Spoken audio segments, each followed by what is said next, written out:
నిన్న మీనా చెప్పింది అనమాట. దత్త నిన్న పండగ కదా, మీనాని ఇంటికి రమ్మని అడిగితే, ఇట్లా అరుణాచలంలో 11 రోజుల ప్రోగ్రామ్ ఉంది, నన్ను అక్కడికి వెళ్ళమంటావా లేకపోతే నీ దగ్గర రమ్మంటావా, నీ ఇష్టం, నీ నిర్ణయం నీది, నువ్వు నీ దగ్గర రమ్మంటే నీ దగ్గరికి వస్తా, అరుణాచలం వెళ్ళమంటే అరుణాచలం వెళ్తాను అంటే, సరే అమ్మ వద్దులే, అరుణాచలం వెళ్ళి 11 రోజులు చూసుకున్న తర్వాతే నా దగ్గర రా, నేను ఉంటానులే, నా గురించి ఆలోచించుకో అని చెప్తుంది కదా. పిల్లల్ని పెంచవసరం లేదు, యాక్చువల్ గా పెంచుకుంటుంటేనే వాళ్ళుగా ఎదుగుతారు.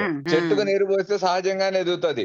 ఆ చెట్టును మనం ఏదో పెంచాలి అనుకుంటే అది రకరకాలుగా పెరుగుతుంది. మనం చేయాల్సింది ఏంటంటే వాళ్ళకి వాళ్ళుగా వాళ్ళ ఇష్టాయిష్టాలని తెలుసుకుని వాళ్ళుగా ఎదిగేలాగా మన పాత్ర ఉండాలి తప్పనిచ్చి, నేను పెద్దవాడిని నువ్వు చిన్నదానివి, నేను తండ్రిని నువ్వు నా కూతురువి కాబట్టి నేను చెప్పినట్టే వినాలి, నేను చెప్పిందే చేయాలి, నేను చెప్పిందే చదవాలి అన్నాం అనుకోండి, అక్కడ వాళ్ళ జీవితాలను కోల్పోతూ ఉంటారు. కాబట్టి ఎక్కడా కూడా పిల్లల జీవితాల్లో వాళ్ళ ఇష్టాలని గౌరవిస్తూ మనం జస్ట్ గైడ్ చేయాలి.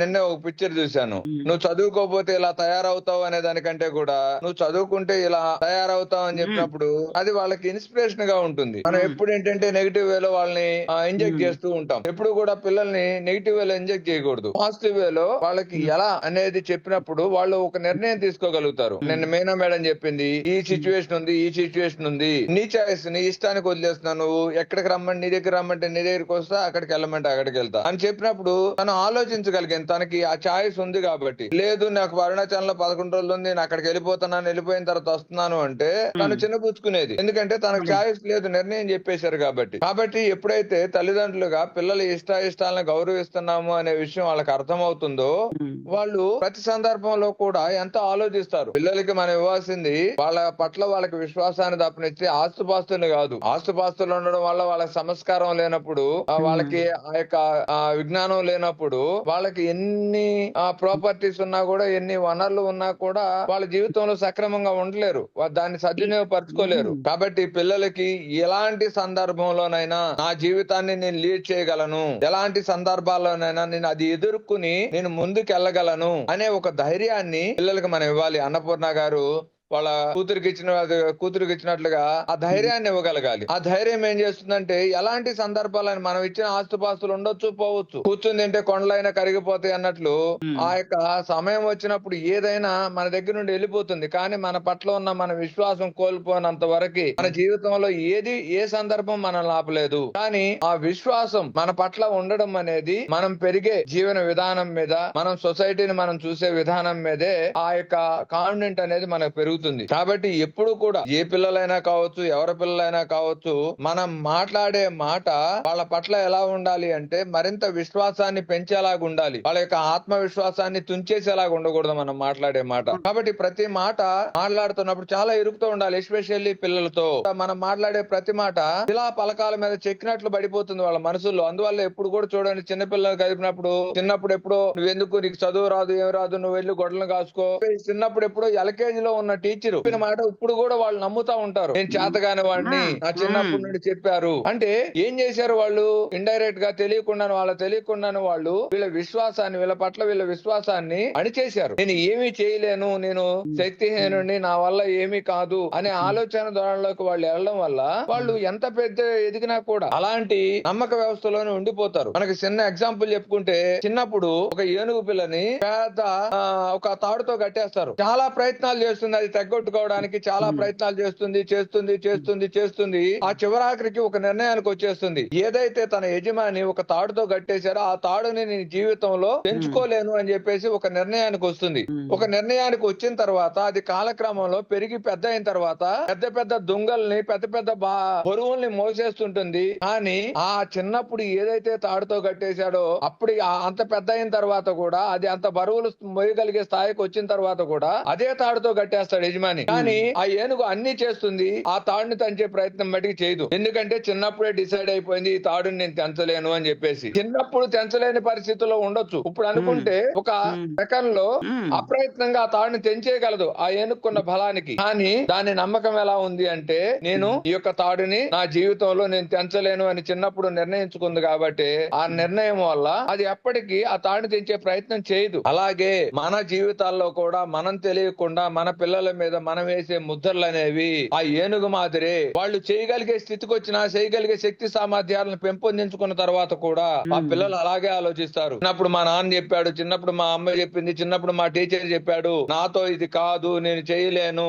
అనే నమ్మక వ్యవస్థనే కూరుకుపోయి ఉంటారు వాళ్ళని. కాబట్టి మై డియర్ ఫ్రెండ్స్, మన పిల్లల విషయంలో అది ఏ పిల్లలైనా కావచ్చు, పిల్లలతో మాట్లాడేటప్పుడు చాలా జాగ్రత్తగా మాట్లాడాలి. చాలా ఎవరితో మాట్లాడి నువ్వు మాట్లాడే ప్రతి మాట వాడి పట్ల నమ్మకాన్ని పెంచాలి, వాడి పట్ల విశ్వాసాన్ని పెంచాలి. నేను ఏదైనా సాధించగలుగుతాను అనే బలమైన దృఢ సంకల్పాన్ని మన మాట వాళ్ళకి ఇవ్వగలగాలి. వాళ్ళ ఇష్టాయిష్టాలని గౌరవించగలగాలి ప్రతి సందర్భంలో కూడా. ఎప్పుడైతే ఇష్టాయిష్టాలని మనం అణిచివేస్తామో వాళ్ళ జీవితం పట్ల ఎందుకు ఈ జీవితం ఇంతే కదా, మన ఇష్టాయిష్టాలకు మనకి గౌరవమే లేదు ఎందుకు అని నిరుత్సాహతలోకి వెళ్ళిపోయి అలాగే జీవితాన్ని ఒక నిర్జీవంగా కొనసాగిస్తూ ఉంటారు. వాళ్ళు ఏ నిర్ణయం తీసుకోలేరు, ఏ విషయాన్ని వ్యక్తపరచలేరు, ఏ సందర్భంలోనూ ఎక్కడగా యాక్టివ్ రోల్ ప్లే చేయలేరు. వాళ్ళలో చూస్తే ఎన్ని గొప్ప క్వాలిటీస్ ఉంటాయో కానీ ఏది కూడా ఆ యొక్క క్వాలిటీస్ ని వాళ్ళు ఇంప్లిమెంటేషన్ చేయలేరు. దానికి కారణం ఏంటంటే ఆ చిన్నప్పుడు ఏనుగు ఏదైతే ఒక నమ్మక వ్యవస్థ ఏర్పడిందో అలాంటి నమ్మక వ్యవస్థలు చుట్టూ ఉన్న సమాజం వల్ల ఏర్పడడం వల్లే. కాబట్టి మై డియర్ ఫ్రెండ్స్, ఈ రోజు అందరూ కూడా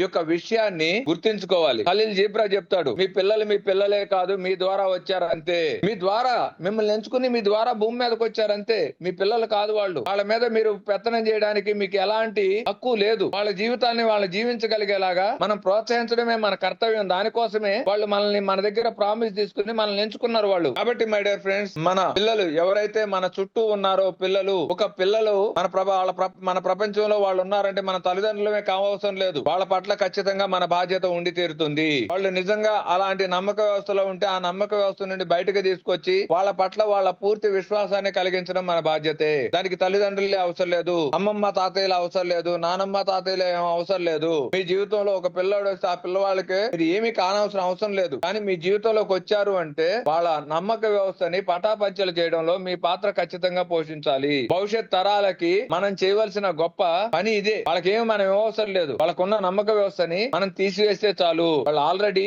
దైవ లక్షణాలతో భూమి మీదకి వచ్చిన వాళ్ళే. కాబట్టి మై డియర్ ఫ్రెండ్స్, మనం అందరం కూడా ఈ యొక్క ఎరుక ఉండాలి. మనం అందరం కూడా కాశీ అన్నపూర్ణ లాగా పిల్లల్ని మరి ఆ యొక్క విశ్వాసాలని ధైర్యాన్ని ఇస్తూ మరి ఎలాంటి సందర్భంలోనైనా కూడా ధైర్యంగా ఎదుర్కొనే శక్తి సామర్థ్యాలతో వాళ్ళు ఒక ముందడుగు వేయగలిగేలాగా మన యొక్క పెంపకం ఉండాలి అని, వాళ్ళకి ఆ యొక్క స్వేచ్ఛని అందించాలని నేను మనస్ఫూర్తిగా ఆకాంక్షిస్తున్నాను. మొన్న కూడా ఏదో సందర్భంలో ఒక ఎగ్జాంపుల్ చెప్పాను. 4 గోళ్ల మధ్య పెరిగిన చెట్టు అయినా కూడా అది సడన్ గా ఒక స్థాయి పెరిగిన తర్వాత సడన్ గా గాలి వస్తే అది కూలిపోతుంది, ఊరకే మిగిలిపోతుంది. ఎందుకంటే చిన్నప్పటి నుండి దానికి ఏ ప్రెజర్ తగలలేదు కాబట్టి దానిలో బలంగా పాతుకుపోదు. అదే ఆ 4 గోళ్ల మధ్య కాకుండా ఒక విశాలమైన ఒక ఏరియాలో ఒక చెట్టుని పెంచామనుకోండి, దాని చిన్నప్పటి నుండి గాలి తగిలి పెరుగుతూ ఉంటుంది. ఆ గాలి తగిలిన ప్రతిసారి దాన్ని తట్టుకోవడానికి ఇంకా మరింత బలంగా ఆ వేర్లను పాతుకుపోయేలాగా చేస్తుంది. అలా ఒక ఆరు బయట పెరిగిన చెట్టు ఎలాంటి గాలినైనా తట్టుకోగలుగుతుంది. కానీ ఒక వరండాలో పెరిగిన చెట్టు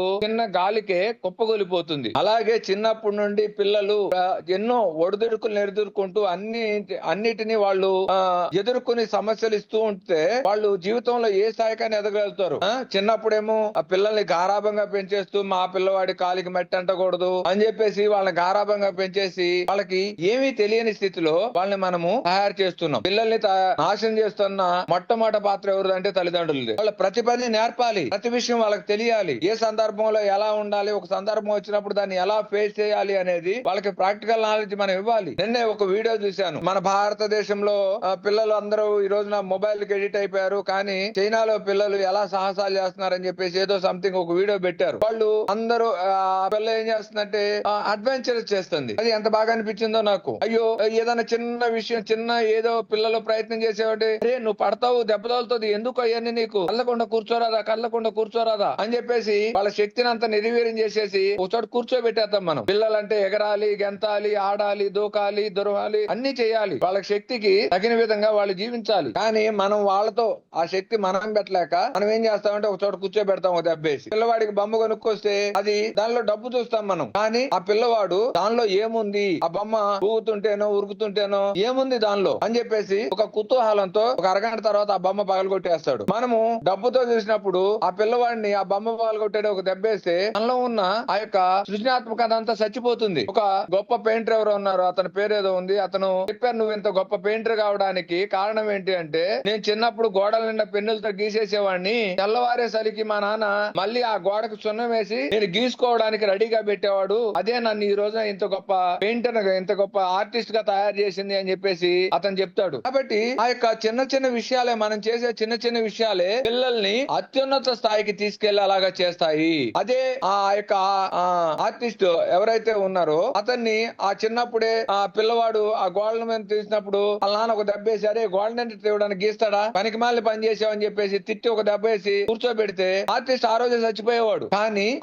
వాళ్ళ నాన్న ఆ పని చేయలేదు. ప్రతిరోజు గీసుకోవడానికి అనుకూలంగా రంగేసి గోడకు మళ్ళీ సిద్ధం చేసి ఇచ్చేవాడు. కాబట్టి మై డియర్ ఫ్రెండ్స్, మనం అందరం కూడా పిల్లల విషయంలో అలా ఉండాలి. ఖలీల్ జిబ్రా గారు చెప్పిన పిల్లల గురించి ఎన్నో పుస్తకాలు ఉన్నాయి, చదవండి. ఖచ్చితంగా మనము పిల్లలు అంటే మన తర్వాత తరాల వారు కాదు, మన ముందు తరాల వారు. పిల్లలు మనమేదో నేర్పిస్తామని మన ద్వారా భూమి మీదకి రాలేదు, మనకేదో నేర్పించడానికి పిల్లలు మన ద్వారా భూమి మీదకి వచ్చారు. ఈ విషయాన్ని తెలుసుకుని ఎరుకతో వాళ్ళేదో చిన్న పిల్లల్లాగా ట్రీట్ చేయకుండా వాళ్ళని దైవ స్వరూపుల్లాగా ట్రీట్ చేస్తూ మన ముందు తరాల వారిగా ట్రీట్ చేస్తూ వాళ్ళ నుండి నేర్చుకునే ప్రయత్నం చేయాలే తప్ప నేర్పించే ప్రయత్నం ఏమాత్రము చేయకూడదని మిమ్మల్ని అందరినీ కోరుకుంటూ thank you very much friends. Thank you.